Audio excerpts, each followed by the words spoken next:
The Three of Cups and the Six of Wands. Awesome. The Three of Cups, to me, is some friends getting together and having a good time a lot of times. So what is your social circle? What are your connections with other people in your life? How are you feeling about those close relationships that you have?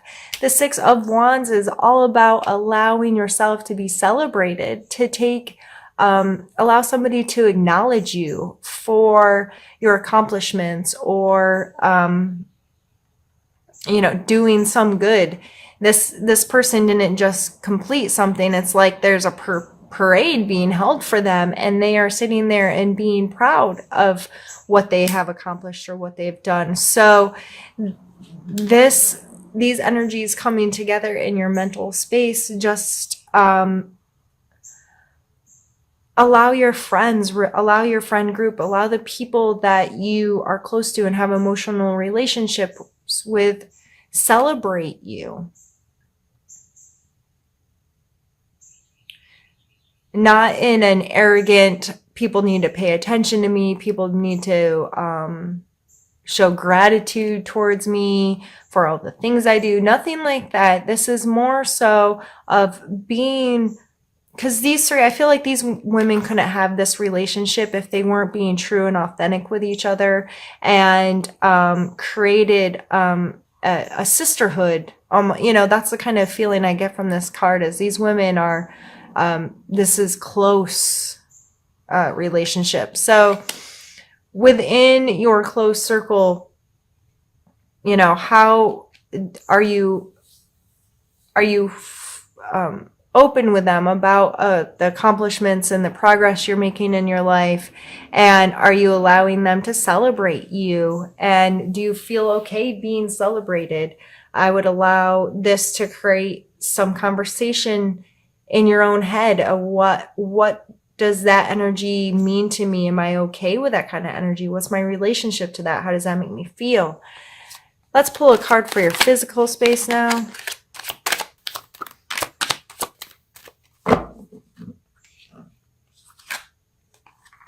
Magician. So really being the master of your domain. I see this as being able to weigh your resources, have a real firm foot on, and this may have a lot to do with that ideal course of action. I know what I need to do. I know what my resources are. They're all laid out on the table. See, he has the wands, the swords, the cups, and the coins. He's using all aspects of himself to create the reality that he wants. So this coming in your physical world, I would be mindful of that kind of energy. Are you taking responsibility for creating the life that you want in the space that you want? If this is in your job or your home or your relationships, in your physical world, are you taking responsibility for what you create? And are you able to look at your resources in a way that's like, I'm good at this. This is my skill set. And if I don't have a skill, I have people in my life that I can say, this is a skill that I have. This is a skill that you have. How can we pull these together and work together to create something purposefully? I would see this as a purposeful creation. If we are purposeful in creating in our life, we're more likely to get what we want, right? Rather than just like, what shows up is what shows up. No, you have choices. And I don't know why I pointed out when I said choices. This is not a card of choice necessarily. You don't have a choice to see it. If something's being illuminated in such a way that you can't ignore it, I guess that's not having a choice. But in this card coming out, the illumination card with these other cards, it may just be looking at things from a whole new way, light shown on you or something in your life that allows you to feel celebratory, to feel excited about being purposefully creative in your life and creating the life that you want to have. Let's pull a card for your emotional space.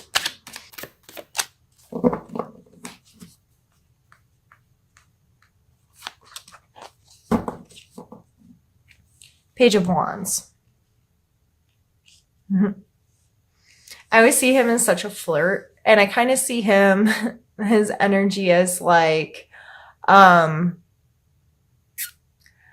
don't know, like a salesman or an actor. And I'm not saying that in a they're fake way, but they're able to be very aware of who they're dealing with or the situation they're dealing with, and bringing out parts of their personality that are going to mesh in a way that leads them, people to think that they got their stuff together, if that makes sense.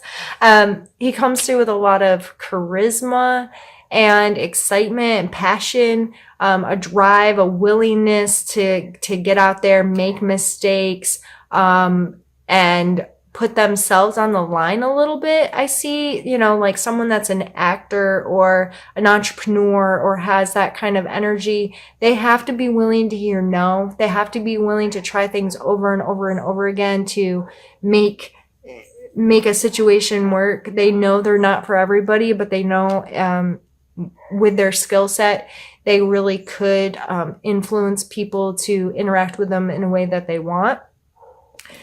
And so this coming out in your emotional space, you may just feel very able to get out there, use your charisma, use some of your charm, use your abilities to play a role, if you will, to help with you this month. So let's see what your cards are for your spiritual space this month.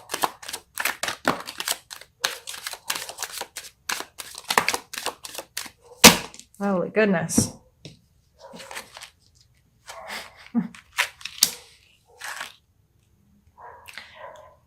Nine of Wands, King of Coin, Devil, and the Lovers. I did not want 4 cards, but we'll take all 4. All right, here. And my neighbors let their dogs out.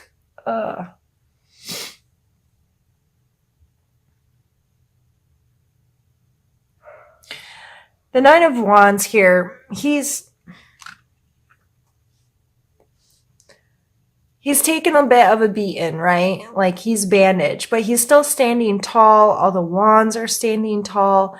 I feel like this is like, you're almost there. Don't give up yet. It's okay that you take some knocks and bruises along the way. They help you learn. They help you progress. But it's always kind of it's not over yet. Like pull on your resilience, pull on your reserves a little bit. The Knight of Coins is a slow moving, thinking about long-term energies, especially in our physical world, making smart long-term financial decisions.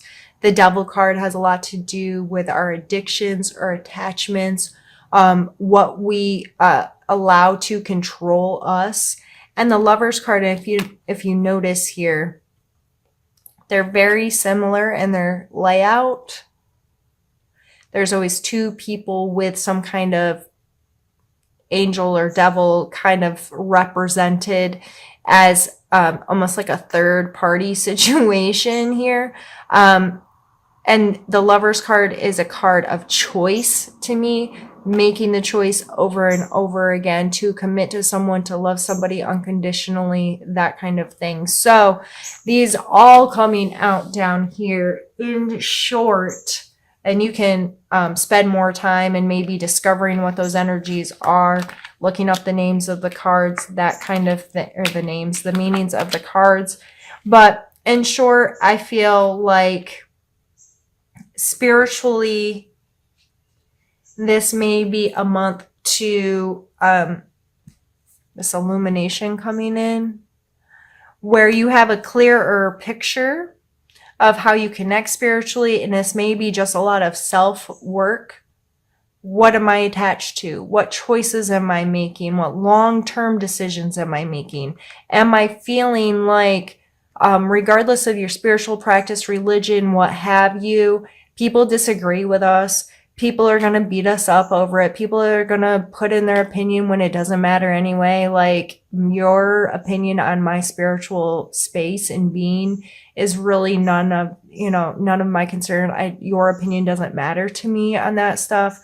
It's my relationship with myself and my spiritual being. So, I'm really, in general, this is coming down to you having some serious conversations with yourself. And it may be, some things have been brought to your attention in a way you're like, that's not healthy for me. Or what is my relationship to my spiritual space long term? What am I getting from this? Is it benefiting me? Is it helping me? Do I need to re-examine how my spiritual practices are affecting or not affecting my life?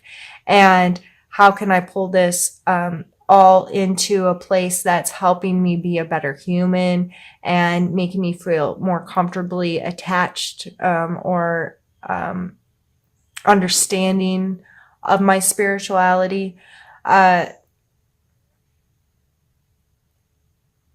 Yeah, that's some heavy stuff, Virgo, but I wouldn't expect anything less from you.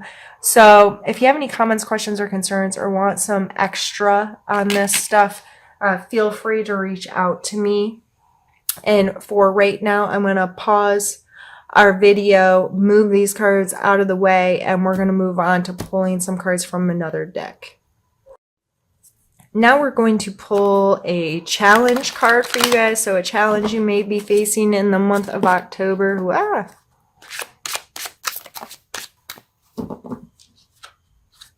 have the Fool card. I'm going to take a drink. One moment. Oh, and I'm going to knock stuff over and break things. Goodness. Okay. The Fool card coming out as your challenge card makes me think of, Virgo, you kind of like to have this plan, right? And that's why having the ideal course of action last month, I was like, yep, I know, Virgo, you want to have a plan. The Fool card, he does not have a plan. He is jumping off a cliff, and he ain't scared about it or worried about it. He's willing, and the Fool card is the 0 card, which is the start and or the end of the deck, depending on your perspective. But there's this innocence, this just this willingness to take risks, the willingness to trust the process, the willingness to go with it, the willingness to, yep, we're just going to fly by the seat of our pants here and see how it all turns out. So this coming up as your challenge, Virgo, hopefully through the discovery of your ideal course of action and all of that, you considered all the ways that you can place too many expectations or get too caught up in A plus B has to equal C and all of these things and trying to make rules for our life. And there are laws that govern us, but most of them are pretty, I don't want to say generic, but there's such a wide cast net on them. And then we try to shrink them down and make all these rules of how everything's gonna, if I do this, this is gonna happen, when we don't really know. And so this coming as a challenge for you, I would say, when something unexpected comes up, or when you have to make a decision without having the ability to research and plan, are you willing to trust yourself? Are you willing to trust the process of life of, okay, as long as I have good intent and blah, blah, blah, I can go out there and be the fool once in a while and go with the flow. Let's pull a card for strength of yours for this month that you may have to utilize.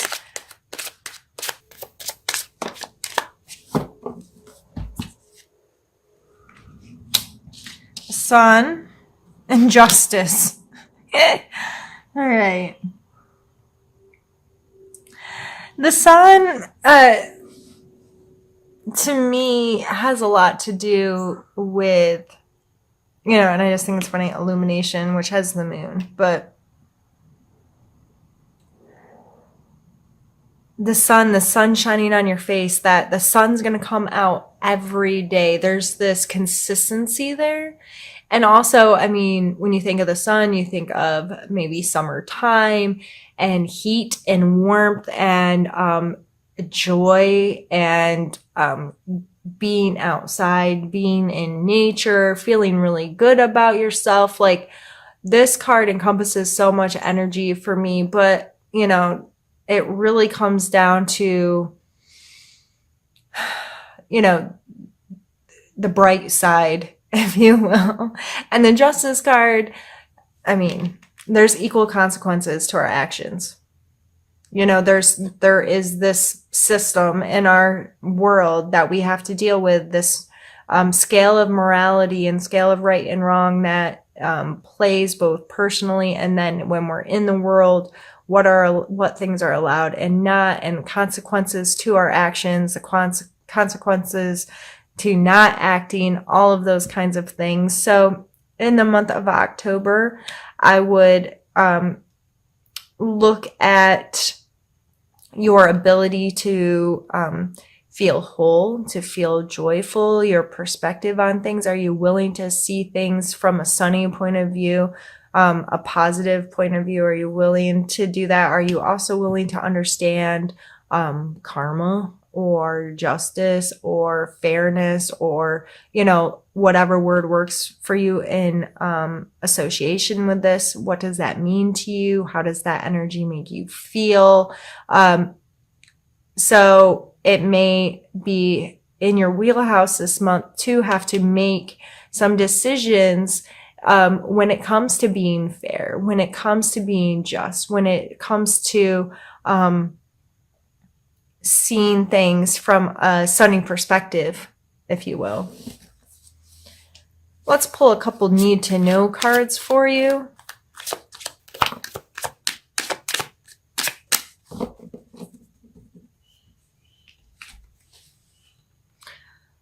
Two of Cups has a lot to do with our ability to authentically connect with someone else.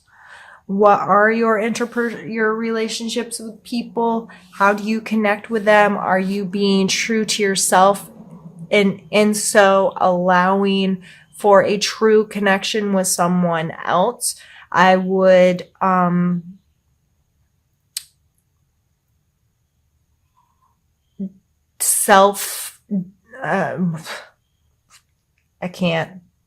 don't know why I have such a hard time speaking when it's what I do for a living. Oh, sheesh. Okay, so it may be time, there may be time in the month of October where you have to evaluate your connections with others, but it has a lot more to do with you than them. If you believe in the law of attraction, that kind of thing, what you put out to the world is what you're going to receive. So when you think about your relationships and you may feel like this person's not being authentic with me or this person's not whatever, it is time to look at yourself and call yourself on any of your BS. Am I being really true with them? Am I being open with them about how I feel and what I think and my purposes in life, what I feel is my purpose in life? Am I willing to put in the time and the effort to connect with them on such a real level? Am I willing to look at myself and worry about myself more than them, and know that if I'm doing this and I'm being really authentic, that allows them, if I'm being vulnerable, the word vulnerability sometimes comes up here because it's like the more vulnerable we are, the more open we are, the more we kind of put ourselves out there to these people, the more willing they can be to do the same, not always, but it allows the option to be there.